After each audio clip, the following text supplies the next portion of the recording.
Bismillahirrahmanirrahim. Assalamu alaikum. Dear viewers, welcome to another session of Yas Career Advice with Matthew. We are here to discuss another major discipline of pharmacy, that is industrial pharmacy. To answer all the queries related to industrial pharmacy, we invite Dr. Sadda Faiz as an educator to answer all those queries.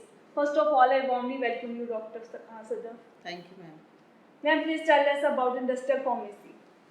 Industrial pharmacy. Industrial pharmacy is the branch of pharmacy which deals in collecting the raw material from the warehouse to the final packaged product for the storage and further marketing.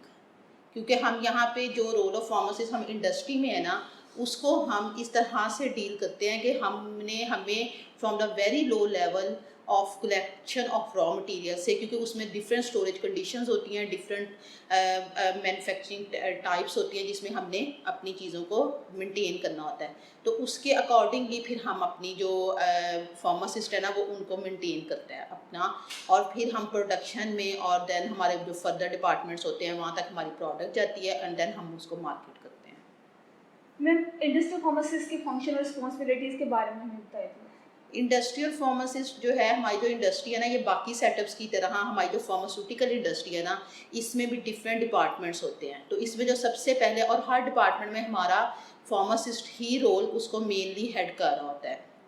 जैसे हमारे पास सबसे पहले ware house आता है। जो ware house होता है ना, वहाँ पे हमारा रॉ मटेरियल पड़ा होता है। Raw material from the warehouse, जो हम कलेक्शन ऑफ रॉ मटेरियल करते हैं ना, लाइक हमने किसी कंपनी को ऑर्डर किया और वो हमें रॉ मटेरियल जब दे के जाते हैं ना, तो उसकी चेकिंग, उसकी जो कंपेटेबिलिटी है, जो इंटेग्रिटी है, वो हम फार्मासिस्ट चेक करता है, warehouse pharmacist. And then उसके बाद वो उसको स्टोरेज उसकी कंडीशंस के अकॉर्डिंग करता है, लाइक उसको कितना टेम्परेचर चाहिए, उसको कितना मॉइस्चर चाहिए, वो कोल्ड स्टोरेज चेन में तो नहीं रखने वाला, या कुछ भी को जो भी उसकी स्पेसिफिकेशन किसी भी रॉ मटेरियल की होंगी, वो उसके अकॉर्डिंग वेयर हाउस फार्मासिस्ट उसको मेंटेन करेगा। एंड देन हमारे जो प्रोडक्शन फार्मासिस्ट है, प्रोडक्शन जो डिपार्टमेंट है, वहाँ से हमारा जो प्रोडक्शन फार्मासिस्ट है, वो वेयर हाउस फार्मासिस्ट को डिमांड भेजता है अपने बैच की, जो उसने मेडिसिन या फॉर्मुलेशन बनानी है। तो देन उसकी वेइंग जो है वो हमारा वेयर हाउस फार्मासिस्ट करता है। वेयर हाउस फार्मासिस्ट करके उसको हैंड ओवर कर देता है प्रोडक्शन फार्मासिस्ट के। तो प्रोडक्शन फार्मासिस्ट सबसे पहले लाइन क्लियरेंस देता है कि हमारा जो आउटर एनवायरनमेंट है, जो हमारा एनवायरनमेंट है, उसकी ह्यूमिडिटी, उसमें कोई कंटेमिनेशन तो नहीं है, जो हमारी पहले बैच चला था उसका कोई पार्टिकल्स वगैरह तो वहाँ पे नहीं है, क्योंकि वो हमारी फर्दर जो नेक्स्ट फॉर्मुलेशन है उसको कंटेमिनेट कर सकता है किसी भी तरीके से, फिजिकली या केमिकली। ठीक है, तो ये लाइन क्लियरेंस देने के बाद फिर हमारा जो प्रोडक्शन का बैच होता है ना, वो वहाँ से स्टार्ट हो जाता है। देन जो ड्यूरिंग प्रोडक्शन, जब हमारी प्रोडक्शन स्टार्ट होती है in the very first time, तो हम वहाँ पे हमारा क्यूसी, क्वालिटी कंट्रोल डिपार्टमेंट और क्वालिटी एश्योरेंस डिपार्टमेंट जो है ना, उसकी सैम्पलिंग और टेस्टिंग करते हैं। और फिर उसके बाद हमारी वहाँ से जब वेरिफिकेशन हो जाती है, देन हम उसको भेज देते हैं पैकेजिंग एंड स्टोरेज में। जो पैकेजिंग एंड स्टोरेज फार्मासिस्ट है, वो उसको अकॉर्डिंग टू द स्पेसिफिकेशंस कि अगर कोई हीट सेंसिटिव है या कोई फॉर्मुलेशन मॉइस्चर सेंसिटिव है, किसी भी तरीके की है ना, तो वो फिर उसको उसके अकॉर्डिंग पैकेज करता है। लाइक जैसे अगर कोई चीज़ हमारी हीट सेंसिटिव है, तो हम उसको हीट और लाइट से बचाने के लिए उसको एम्बर्ड कलर बॉटल्स में या एम्बर्ड कलर कंटेनर्स में हम उसको स्टोर करते हैं एंड देन हम उसको मार्केट कर देते हैं अपनी। ओके मैम, जैसे आपने बताया क्वालिटी कंट्रोल डिपार्टमेंट और एक क्वालिटी एश्योरेंस है, अब आप बताएं फार्मासिस्ट का दोनों डिपार्टमेंट में रोल कैसे डिफर करता है? जो हमारा क्वालिटी कंट्रोल, जैसे मैंने आपको पहले बताया कि जो प्रोडक्शन जब हमारी स्टार्ट होती है ना, तो हम फ्रॉम द फर्स्ट स्टेज के, लाइक हमारी जैसे स्टार्ट हुई है ना, तो उसके कोई आधे पौने घंटे के बाद हमारे क्वालिटी कंट्रोल डिपार्टमेंट से फार्मासिस्ट आते हैं, वो सैम्पलिंग करते हैं।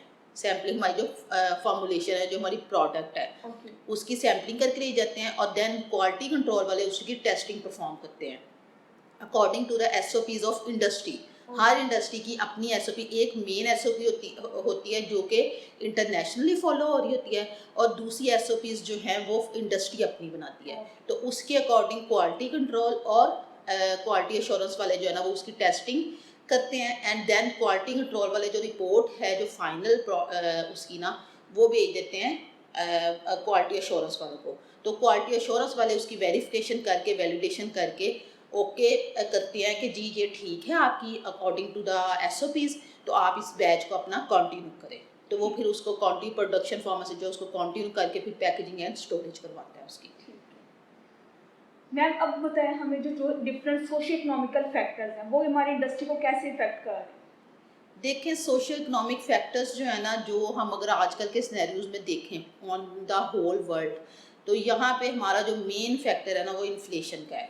आजकल जो हमारा मेन मसला जो है ना वो इन्फ्लेशन है हर जगह पे।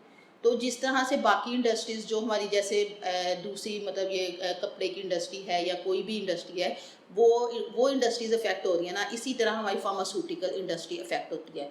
क्यों? क्योंकि यहाँ पे हम जो अपना रॉ मटेरियल है ना वो डिफरेंट कंट्रीज से एक्सपोर्ट कर रहे होते हैं, इंपोर्ट कर रहे होते हैं सॉरी। तो इंपोर्ट्स में जब हम दूसरी कंट्री से मंगवाते हैं ना, तो उसमें फिर जो सारा खर्चा और ऑब्वियसली वहाँ पे भी उनका उस हिसाब से सारी जो कॉस्ट होती है वो लग रही होती है। फिर हमारी इंपोर्ट्स की कॉस्ट पड़ती है, फिर हमें वहाँ पे कॉस्ट पड़ती है कस्टम ड्यूटीज़ और वो सारी, और फिर हम अपनी इंडस्ट्री में ला रहे होते हैं। तो इंडस्ट्री में आके फिर उनकी अगर स्टोरेज की कॉस्ट पड़ रही होती है हमें, फिर हमें अपनी पड़ रही होती है कि कॉस्ट जो हमारी सारी होती है प्रोडक्शन की ज़्यादा हो जाती है क्योंकि हमारी एनर्जी यूज़ हो रही है। तो उसके बाद हमारी जो मतलब क्वालिटी कंट्रोल के ऑब्वियसली टेस्टिंग में ज़्यादा, तो ओवरऑल जो कॉस्ट है ना वो हमारी जो सोशियो इकोनॉमिक फैक्टर इन्फ्लेशन का है ना वो हमारी ओवरऑल सारी इंडस्ट्रीज़ को इफेक्ट कर रहा है। तो इसी तरह हमारी फार्मास्यूटिकल इंडस्ट्री को भी वो इफेक्ट करता है। Thank you so much, ma'am, for your precious time. That's all from today's session. Inshallah, we will be back with another session. Thank you so much. Allah Hafiz.